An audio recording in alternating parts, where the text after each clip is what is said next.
shotgunning tips? Just be a man. Yeah. Or a woman.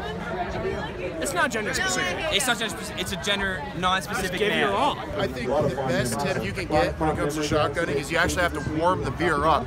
Get a sink, get a nice, run the water, get a nice temperature. You want to actually match the body temperature. 37 degrees Celsius, actually. Get that perfectly, get the temperature just perfect, and it's so much easier. A cold beer is the hardest beer to shotgun. Start deep. Go slow. You know. Relax. Keep it clean.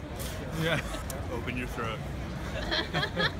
Just get it over with. Close your eyes. Just close your eyes and hope for the best. Just get over it. Just don't ruin the makeup. Yeah, don't ruin the makeup. Have someone else poke the hole for you. It's fine. So when you do it like this, the bubbles right here. That you gotta tilt it like that, like that. So now, if you tilt it like that, there's not gonna be any explosion. Okay, wait, okay, hold on. How do you know? See, look. The bubble's at the highest point, right? Yeah. So it pointed at you. Is that easy? You fucking pro. Is that easy? Fucking grizzly.